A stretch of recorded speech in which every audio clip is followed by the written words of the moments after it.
El seminario Entornos y Narrativas Digitales en la Academia del Instituto de Investigaciones Antropológicas de la UNAM es un espacio de discusión y análisis de proyectos, avances y experiencias relacionadas a las narrativas digitales y la visibilización académica.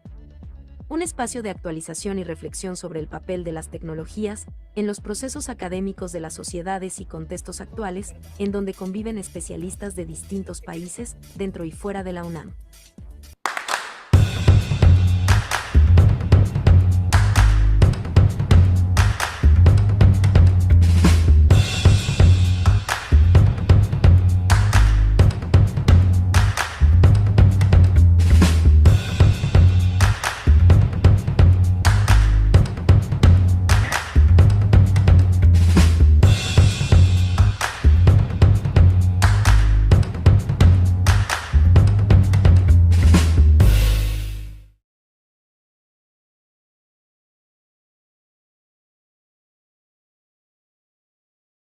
Muy bien. Pues muchas gracias por acompañarnos, el Instituto de Investigaciones Antropológicas de la UNAM, a través de su seminario Entornos y Narrativas Digitales en la Academia. Les damos la más cordial bienvenida en esta, que es la última sesión de la temporada 4 del seminario. En mayo iniciamos la 5ª temporada. Entonces, en esta ocasión vamos a presentar 2 ponencias. La primera es Comunicar la diversidad, experiencias de medios LGBT más digitales, que nos impartirá Raúl Antonio Olmedo Neri. Muchas gracias, Raúl, por estar aquí. Y después tenemos la presentación del Cibermundo de las bailarinas y chicas de salón, etnografía visual digital, que nos impartirá Abril Alicia Delgado Mayorga. Entonces, vamos a presentar primero a Raúl, que va a ser nuestra primera ponencia, y después a Abril. Recuerden que pueden ir dejando sus participaciones y sus preguntas en el chat. Igual y nos esperamos a la segunda participación, bueno, al final de las presentaciones para que puedan intercambiar ideas y platicar con nuestros ponentes, ¿ok? Entonces, Raúl Antonio Olmedo Neri es sociólogo rural por la Universidad Autónoma de Chapingo, licenciado y maestro en comunicación por la UNAM, profesor en la Facultad de Ciencias Políticas y Sociales de la UNAM. Ha publicado varios capítulos del libro y artículos en revistas internacionales sobre las siguientes líneas de investigación: estudios LGBT+, activismo digital, megaproyectos energéticos y TIC, y vida cotidiana. Ha ganado 2 reconocimientos internacionales en la categoría Jóvenes Investigadores. Raúl, bienvenido, te cedemos la palabra. Muchas gracias, Noemí, Silvia, Abril, que se encuentra también con nosotros. Buenos días a las compañeras, compañeros y compañeras que están aquí en esta sesión. Me siento muy feliz de poder estar aquí con ustedes y platicarles de este proyecto que he venido desarrollando desde el año pasado, pero que, bueno, por algunas cuestiones ahí, tanto académicas, contextuales, pues lo he dejado un poquito en stand-by, pero bueno, voy a empezar a compartir pantalla. El trabajo que hoy les vengo a platicar tiene que ver mucho con una línea temática que se inserta dentro de lo que he llamado en algunos trabajos como estudios LGBT, que tiene que ver con esta diversidad de campos en los que estas disidencias exogenéricas se presentan, y sobre todo entender y comprender cuáles son las razones que motivan en esa dimensión a prestar atención justamente a estos proyectos particularmente comunicativos. En esa dimensión, en el programa del día de hoy, les compartí, y de hecho lo puedo volver a hacer si quieren al finalizar mi participación. De este trabajo se publicó un artículo, y ese mismo es del que voy a platicarles, sobre todo porque rescata los elementos que a mi parecer son muy interesantes y más destacables en este primer acercamiento hacia los medios de comunicación LGBT en el ámbito digital. Bueno, en términos generales, cuando hablamos de las poblaciones LGBT en México y en América Latina, predomina la visión y el análisis desde una mirada sociológica que pone la atención en los movimientos, en la acción colectiva. Es decir, siempre pensamos en la historia del movimiento LGBT, cuáles han sido las demandas de su agenda, en la materialización o concreción de esta, y sobre todo los derechos políticos, administrativos y electorales que se han manifestado en el ámbito de la ciudadanía, ¿no? Sin embargo, no estoy diciendo que esos acercamientos no sean relevantes, lo son, pero en ellos el carácter de la comunicación y los proyectos de comunicación que se generan dentro y para esas poblaciones ha sido un objeto de estudio poco trabajado y sobre todo en algunos casos invisibilizado, ¿no? Pareciera ser que estos medios de comunicación, pues bueno, son proyectos que ayudan a reafirmar la identidad colectiva en tanto acción o para difundir sus estrategias o repertorios de acción. Sin embargo, más allá de ese carácter, hay una presencia y sobre todo un anclaje simbólico, cultural y netamente comunicativo que está detrás de ello, porque estos movimientos y en particular, más allá del término movimiento social, la gente que puede ser o no activista, pero que está inserta en estas agrupaciones, en estos grupos, en este grupo social, pues tiene que ver también con esta dimensión cultural y simbólica en lo que se desata lo que hemos apostado por llamar esta disputa simbólica. Pero bueno, eso más adelante lo voy a mencionar. La relevancia de hablar de los medios de comunicación LGBT radica justamente en que hay una falta de visibilidad mediática hacia estas comunidades y que cuando se presentan o representan, para decirlos en términos formales, siempre esas imaginarios o esas representaciones sociales están cargadas o están construidas con el estigma y desde una mirada heteronormativa. La imagen que les pongo en esta segunda lámina, tiene que ver con un medio de comunicación, un diario que circulaba en México en los años 60, 70 del siglo pasado, que se llamaba Alarma, y que justamente tenía como este rasgo amarillista para los que somos de la Ciudad de México, pues ese sería como el abuelito del Gráfico, el Metro, de esos periódicos diarios de 3 pesos que de una amplia circulación y donde se muestra justamente la invisibilidad no solamente de la legitimidad de estas disidencias sexogenéricas, sino que también está detrás de ello este amarillismo y esta construcción simbólica, narrativa, desde el estigma propiamente dicho, ¿no? Entonces, esto circuló en el siglo pasado, obviamente eso se los enseñaba el día de ayer a mis estudiantes y una de mis estudiantes me decía, bueno, ¿y esto es neta, es real o nada más nos está choreando? Pues yo digo, no los estoy choreando porque esto antes justamente era lo que predominaba con esa visión. El cambio cultural ha sido bastante y ahora pues esta dimensión se ha ampliado y es allí donde recae este interés, dado que en esos años, en los 70s, 80s, con el movimiento LGBT en su apogeo, pues justamente también implicaba mucho pensar en estos medios independientes, en crear proyectos de comunicación para hacer frente a estos estigmas, a estas representaciones sociales, pero también para poder satisfacer necesidades de interés en el consumo cultural LGBT. Pensemos en revistas como Boys and Toys, por ejemplo, que es una de las más relevantes, o en el caso de la radio, en el caso mexicano, pues Las Noches de Babilonia, ¿no? Que son proyectos comunicativos donde se hablaban y eran personas activistas que retomaban estos temas. Salen incluso en esos mismos procesos de experiencia las dinámicas de, bueno, salir del closet, pues no era solamente ir a decirle a su papá, a su mamá, soy gay, soy lesbiana, sino que lo hacían a través de sintonizar este tipo de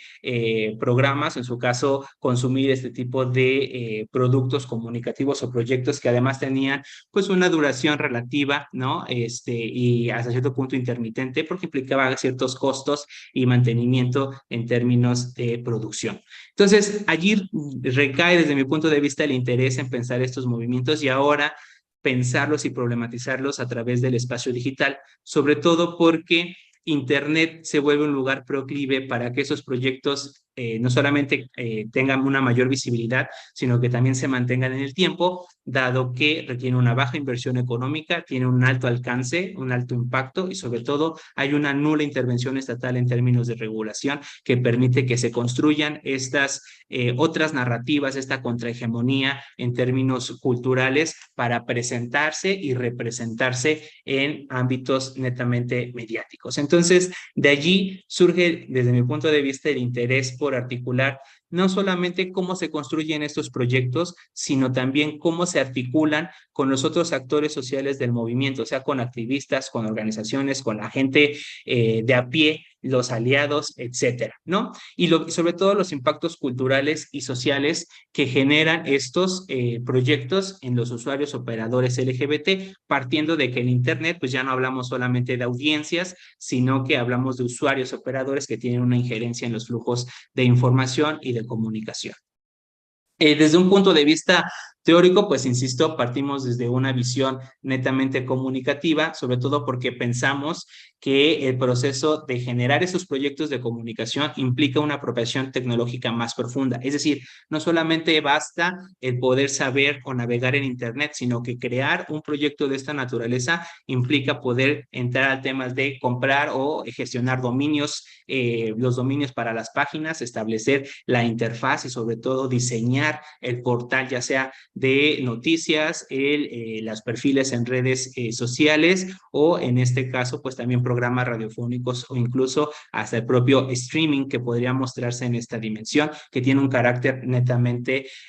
subversivo en términos culturales y disruptivos, ¿no? Entonces, cuando pensamos en que estas personas en estos proyectos dentro de Internet pueden no solamente producir el contenido, sino también difundirlo, pues ya nos habla justamente de este campo, pensar a Internet no como un espacio seguro per se, sino como un lugar de disputa, donde hay narrativas que pueden oponerse o contraponerse, sobre todo por la tensión que genera. Y esto, pues bueno, me parece muy claro, sobre todo porque en sus primeros inicios, cuando hablábamos de Internet, decíamos que Internet iba a mejorar la democracia, que iba a eliminar las brechas de acceso al conocimiento y nos íbamos a insertar en la sociedad de la información y la comunicación. Y sin embargo, pues nos damos cuenta que así como tenemos grupitos en Facebook, en Twitter, canales en Telegram LGBT, pues también así están los grupos pro vida, están los grupos católicos, están los grupos antiderechos, antiaborto, etcétera, etcétera, etcétera. Entonces, ese lugar, pensar a Internet como un lugar de disputa o un espacio de disputa simbólica,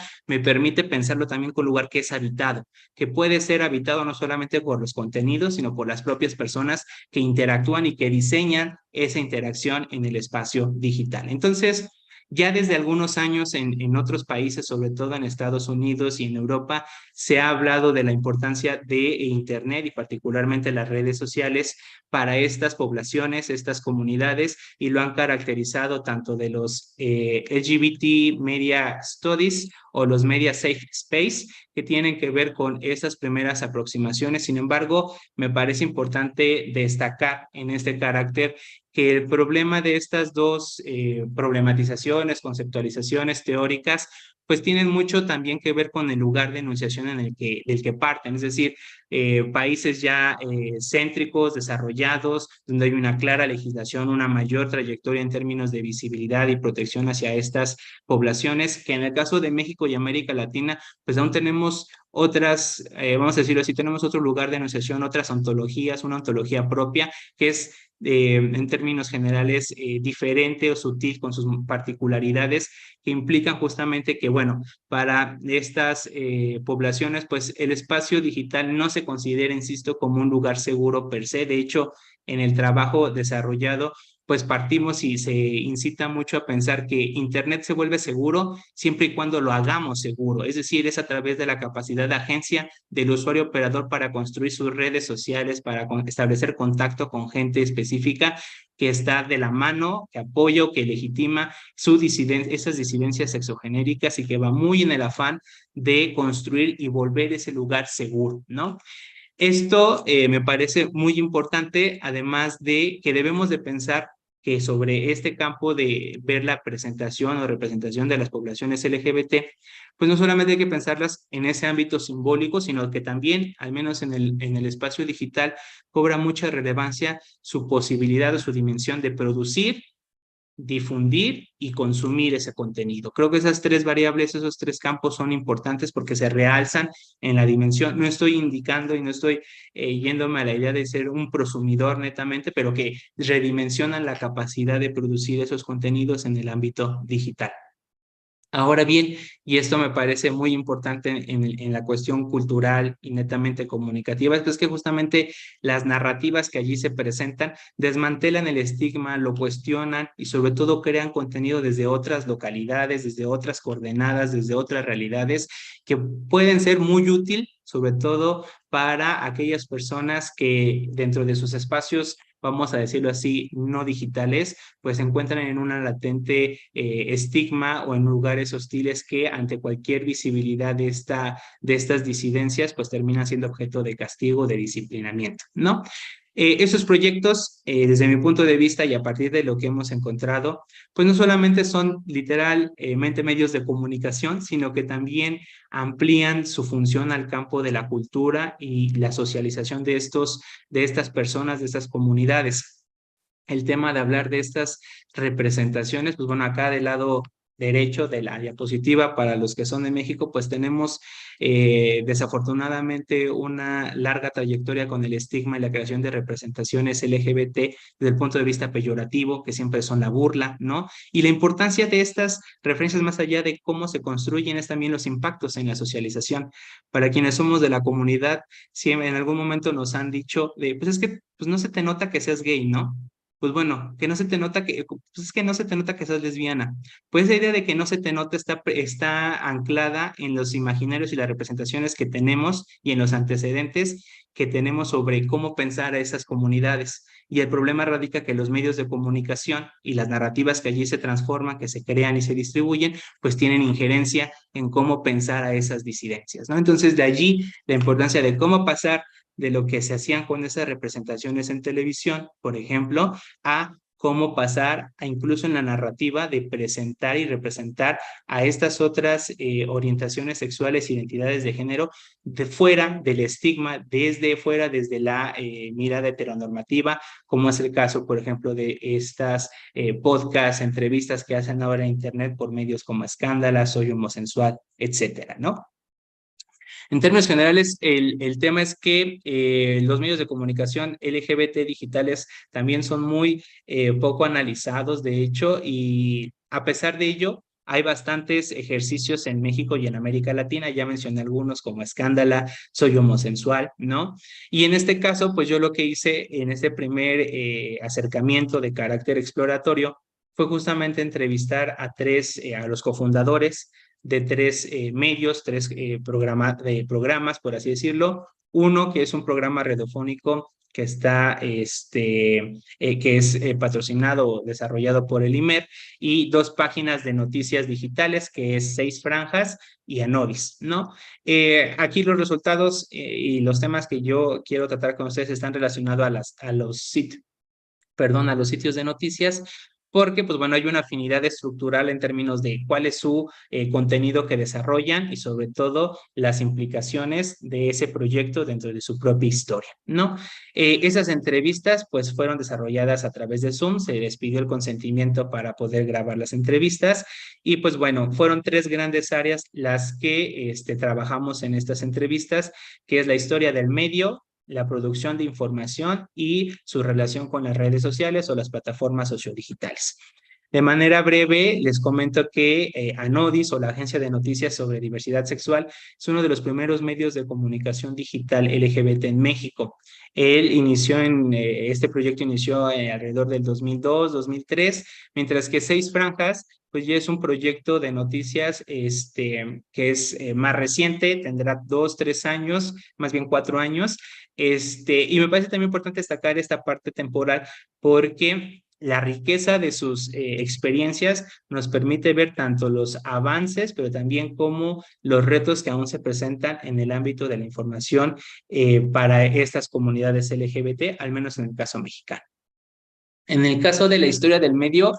me parece muy interesante que, por un lado, los proyectos nacen particularmente ante la falta de visibilidad tanto de contenidos como la posibilidad de difundir o publicar esos contenidos creados en medios tradicionales como eran, por ejemplo, prensa o radio, ¿no? Esto me parece bien interesante porque Los cofundadores a quienes entrevisté para este proyecto, pues justamente decían que ellos, su principal motivo, por un lado, fue que no se daba visibilidad a las comunidades LGBT, o que si se hacía, siempre era a partir del estigma y la heteronorma, ¿no? Esta visión como peyorativa, como de morbo, amarillismo, en ese sentido, ¿no? Algo bien interesante también que encontré en esta parte es que ambos proyectos fueron desarrollados o fueron pensados y llevados a cabo por sus cofundadores cuando estos eran jóvenes, particularmente universitarios, y para sorpresa mía, pues es que estudiaban o estaban estudiando la carrera de comunicación en la Facultad de Ciencias Políticas y Sociales. Eso me parece fundamental porque la dimensión de la formación como profesionales de la comunicación también remite a que están tratando de entrarle y darle esta dimensión práctica para resolver no solamente su ámbito de necesidades informativas, sino también poder verlo como una potencial área laboral en la que ellas pudieran y ellos pudieran desempeñarse. Anodis aquí les comparto, pues se fundó y empezó sus operaciones el 28 de junio del 2002, que simbólicamente para las personas de la comunidad LGBT, particularmente en la Ciudad de México, pues es en esas fechas cuando se realiza, por ejemplo, pues la Marcha del Orgullo aquí en la capital del país. Seis Franjas MX, por otro lado, se fundó e inició operaciones el 14 de julio del 2019, justamente en el día en que se da el Día de la Visibilidad de las Personas No Binarias, y que esto tiene una dimensión también netamente cultural, simbólica, mucho del valor en el background LGBT, sobre todo por dar atención a estas fechas y a estas conmemoraciones que son importantes porque se piensan para estas personas, ¿no? En ambos proyectos, aún a pesar de la diferencia temporal, un reto común fue crear la página de noticias, la innovación digital, es decir, en el caso de Anodis, pues pasó de utilizar un sistema como WordPress a ya empezar a trabajar en ámbitos netamente con un dominio personal, por así decirlo, y poder diseñar su propio sitio de noticias. Este hallazgo me parece relevante porque habla justamente de este mayor nivel de apropiación, es decir, no solamente saber utilizar Internet o saber conocer de manera general cómo es un sitio de noticias, sino es entrarle a los temas de gestión, de compra y sobre todo también de diseño de la propia página. Entonces esos elementos son fundamentales porque nos implica una mayor nivel de interacción y sobre todo traspasar la interfaz que está pensada y diseñada para interactuar, pero no para operarla desde el fondo de sus lógicas operativas. En el caso de la producción de información, me parece interesante también destacar que estos medios pues se articulan por un lado con jóvenes, ¿no? Que son parte también, la mayoría son de la comunidad LGBT, y este carácter de cómo pensar y por qué darle la voz a este tipo de personas dentro de los proyectos, pues va de la mano con esta aspiración de inclusión y aceptación que ellos esperan como consumidores. Ellos decían, bueno, nosotros producimos el contenido, pero siempre pensamos en cómo deberían hablar de nosotros, de nosotras, ¿no? Entonces esto va desde respetar pronombres, ¿no? En el caso mexicano ha habido, sobre todo en el caso de los transfeminicidios, donde algunos medios de comunicación dicen, pues que son hombres vestidos de mujer. Entonces dejan de lado toda esta parte del reconocimiento y la dimensión política, simbólica de su reconocimiento para volver, insisto nuevamente, a construir y reproducir el estigma y decir son hombres vestidos de mujer, por ejemplo, ¿no? Y también pues el ejercicio de la no discriminación, que es un elemento que ellos dicen, bueno, si nosotros lo vivimos en los medios de comunicación que no piensan en nosotros, pues nosotros como proyectos debemos de apostar por esa dimensión y esa inclusión para a partir de satisfacer esa visibilidad y sobre todo esa reivindicación. En cuanto a las fuentes de información, y eso también es muy relevante,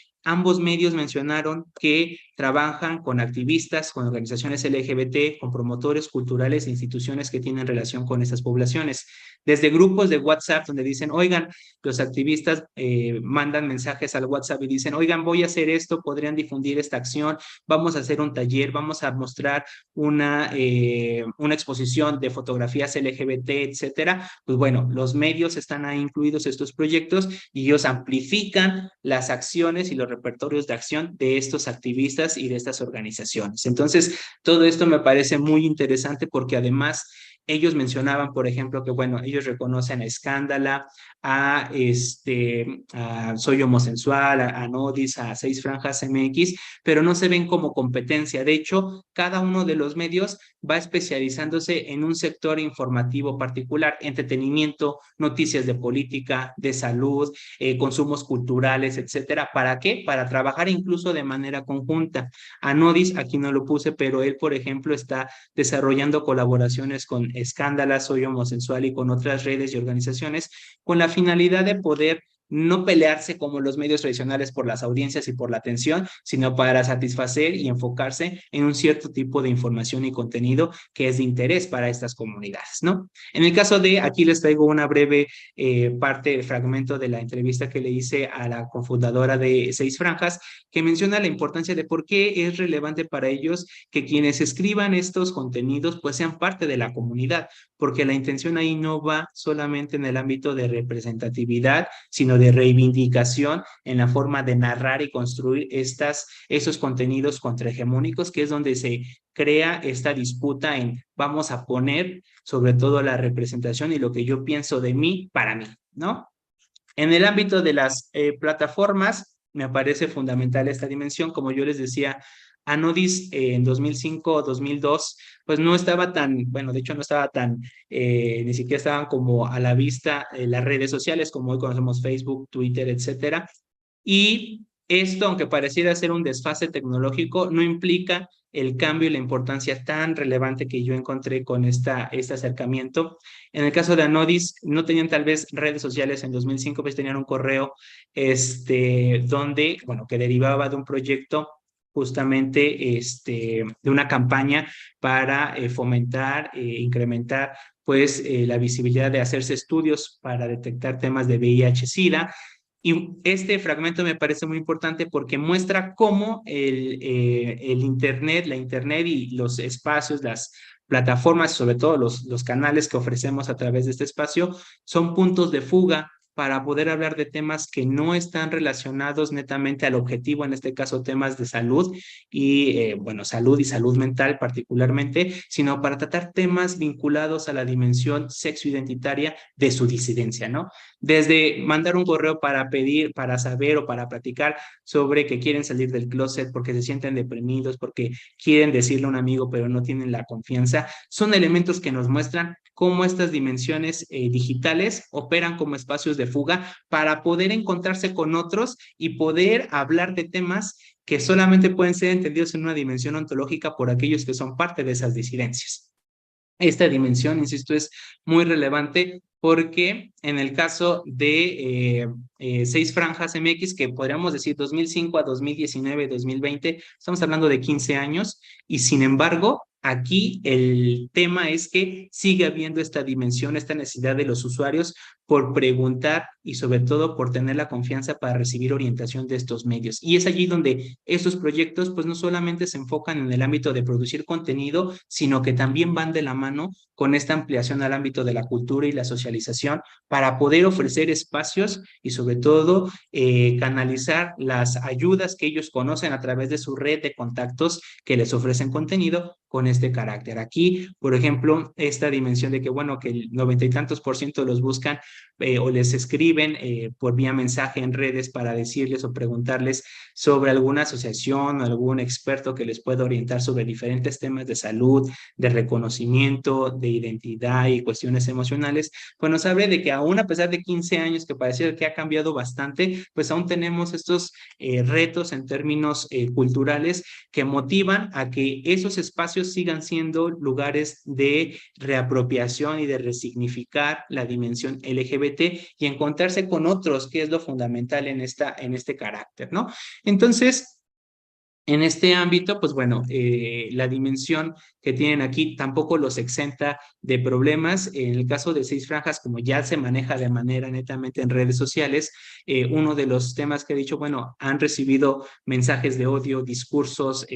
tipo de ataques. Ellos mencionaban que sí, pero más que nada en su publicidad, y lo que hacían pues era borrarla, ¿no? Sobre todo para mantener, y eso es algo muy, muy interesante que viene en el artículo, es mantener la dimensión de seguridad de nuestros medios, de nuestros perfiles, para que la gente LGBT pueda sentirse con la confianza de participar, generar conversación alrededor de estos temas, ¿no? Ya para ir cerrando, estos medios, insisto mucho, cumplen diversas funciones desde lo que encontré con este carácter. En el caso radiofónico, que insisto, no, aquí no lo menciono, pero también encontré similitudes muy, muy interesantes a estos dos casos. Pues los medios como tal cumplen una función, sí, de productores de contenido, amplifican la visibilidad del activismo y también se vuelven referentes para poder orientar y dar atención a diferentes necesidades de los usuarios LGBT. Eso me parece fundamental porque es algo que, por ejemplo, no vemos con los medios tradicionales. ¿Por qué? Porque justamente se construye esta idea de ser un medio seguro y de confianza porque trata temas específicos de la comunidad y sobre todo que les da esta visibilidad. Esos participantes, tanto los que generan el contenido como los que los difunden, pues también tienen un protagonismo reflexivo. Producen ese contenido de acuerdo con sus ideales en tanto consumidores de información. Y eso es como una constante que encontré en este primer acercamiento, porque insisto, escriben y producen esos contenidos desde su realidad para cuestionar y sobre todo desmitificar la heteronorma y sobre todo también pues desmantelar el estigma que se ha construido históricamente en algunos contenidos, ¿no? Internet en este caso, insisto nuevamente, se vuelve una ventana de referentes LGBT de carácter contrahegemónico y se vuelve también un espacio para socializar. Estos jóvenes, sobre todo, valga la redundancia, los más jóvenes, pues apuestan por esos proyectos, dados sus intereses y conocimientos, pero también como un espacio o un lugar que puede ser o ocupar una dimensión laboral y sobre todo de ingreso, pues para satisfacer sus necesidades, porque en efecto estos medios son buenos en términos simbólicos, pero también la carga política y económica que pueden adquirir resultan fundamentales para ellos, ¿no? La creación justamente de estos medios, y finalizo con esa parte, pues implicó un proceso de apropiación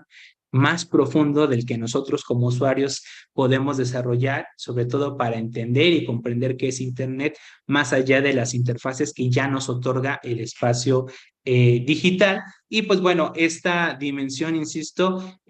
podría ampliarse mucho más al ámbito de no solamente pensar los consumos culturales, las representaciones que se construyen alrededor de los medios, sino también, insisto nuevamente, la disputa simbólica que se genera cuando contravienen a estas narrativas y sobre todo construyen y generan estos espacios que son en términos generales, al menos de como lo encontré en ese acercamiento, pues se vuelven lugares seguros. Pero insisto, no es que Internet sea seguro per se, sino que se construye. Es a través del trabajo colectivo e individual en que esa seguridad se manifiesta en los espacios digitales y que le dan la posibilidad de entrar a ese carácter de disputa, porque sin quererlo, ellos dicen, pues no lo hacemos por querer hacer enojar a los conservadores, sino que es algo innato a lo que llegamos, sobre todo porque hablar desde nosotros, para nosotros, implica justamente tensionar o más bien conflictuar con esas narrativas que se han establecido que contribuyen